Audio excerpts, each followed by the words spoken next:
पुन्हा एकदा मराठा आरक्षण प्रश्न पेटणार. मनोज जरांगे पाटील आता अंतिम लढाई लढणार. शेवटचं आणि टोकाचं आमरण उपोषण करणार असल्याचं मनोज जरांगे पाटील यांनी केलं जाहीर. नेमकं मनोज जरांगे पाटील हे कोणत्या दिवशी आमरण उपोषणाला बसणार आहेत? राज्य सरकारवर मनोज जरांगे पाटील यांनी कशा पद्धतीने हल्लाबोल चढवलेला आहे तेच आपण यापुढील व्हिडिओच्या माध्यमातून सविस्तर पाहूया. तर नमस्कार मंडळी, 29 जुलै रोजी मनोज जरांगे पाटील यांनी अंतरवाली सराटी या ठिकाणी बैठकीचे आयोजन केलं होतं. या बैठकीला राज्याच्या विविध भागातून मराठा समन्वयक जो आहे तो या ठिकाणी एकवटल्याचं देखील आपण पाहिलेलं आहे. यावेळेस मनोज जरांगे पाटील बोलत असताना मनोज जरांगे पाटील यांनी राज्य सरकारवर चांगलाच हल्लाबोल देखील केलेला आहे. गेल्या 3 वर्षापासून सातत्याने मराठा आरक्षणाच्या प्रश्नावर मनोज जरांगे पाटील हे उपोषण आंदोलन करीत असल्याचं आपण पाहिलेलं आहे. परंतु सातत्याने राज्य सरकारकडून मनोज जरांगे पाटील यांच्या मागण्याची कुठेतरी फसवणूक केली जात असल्याचं आज प्रसार माध्यमाशी बोलताना मनोज जरांगे पाटील यांनी सांगितलेलं आहे. राज्य सरकार आपल्याला वेड्यात काढण्याचं काम करीत असल्याचा आरोप देखील मनोज जरांगे पाटील यांनी यावेळेस बोलताना केलेला आहे. हैदराबाद गॅजेट नुसार 52 लाख नोंदी सापडून देखील प्रमाणपत्र का दिले जात नाही असा प्रश्न देखील मनोज जरांगे पाटील यांनी यावेळेस बोलताना उपस्थित केलेला आहे.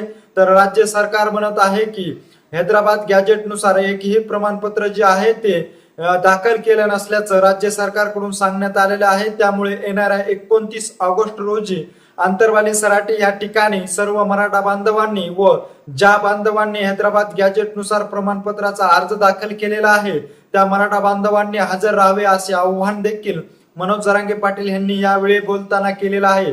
ज्यावेळेस त्या ठिकाणी हैदराबाद गॅजेट नुसार प्रमाणपत्र दाखल केल्याची पुरावा घेऊन मराठा समाजातील नागरिक उपस्थित राहतील त्यावेळेस राज्य सरकारच्या शिष्टमंडळापुढे हे सर्व कागदपत्र आपण ठेवू असं आव्हान देखील मनोज जरांगे पाटील यांनी यावेळेस केलेलं आहे. त्यामुळे आता शेवटचा आणि अंतिमची लढाई ही 29 ऑगस्ट पासून आपण लढणार असल्याचा निर्धार जो आहे तो मनोज जरांगे पाटील यांनी आज बैठकीच्या माध्यमातून केलेला आहे. राज्य सरकार कुठेतरी आपल्याला वेड्यात काढण्याचं काम करीत आहे. गेल्या 3 वर्षापासून सातत्याने राज्य सरकारकडून आपल्या मागण्याची फसवणूक केली जात असल्याचा आरोप देखील मनोज जरांगे पाटील यांनी यावेळेस बोलताना केलेला आहे. नेमकं मनोज जरांगे पाटील काय म्हणाले आहेत तेच आपण यापुढील व्हिडिओच्या माध्यमातून सविस्तर पाहूया. घराघरातल्या मराठ्यांनी ऐका, सरकारचं म्हणणं आहे हैदराबाद गॅजेटियर नुसार अर्ज केले नाही.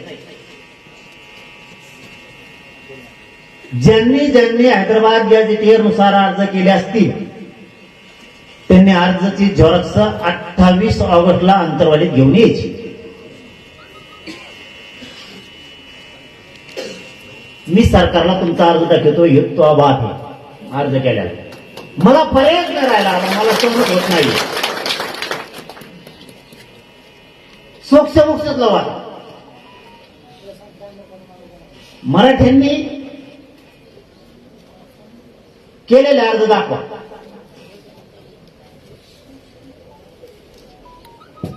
इथं बसून मंत्र्याकडून जागेवर प्रश्न सोडून घेऊन निर्णायक आंदोलन त्याला म्हणतात. जागेवर पकडा. दुसरा मुद्दा मराठ्यांसाठीच्या ज्यांनी नोंदी सापडलेल्या आहेत आणि अर्ज केलेले आहेत तरी जाणून बुजून तो याकडे महसुली पुरावाचा नाही, तो याकडे अमकच नाही म्हणून टाळाटाळ करते. ते अर्ज करणारे सुद्धा या अधिकाऱ्याच्या नावासहित कोणत्या अधिकाऱ्याकडे तुम्ही अर्ज केलाय नोंद सापडलेल्या सांगतोय. ज्यांची नोंद सापडली 58 लाखात त्यांनी अर्ज केलाय पण जाणून बुजून देत नाही. त्या अधिकाऱ्याचं नाव, ज्याच्या नावाने अर्ज केलाय त्याचं नाव, ज्याची नोंद सापडली त्याचं नाव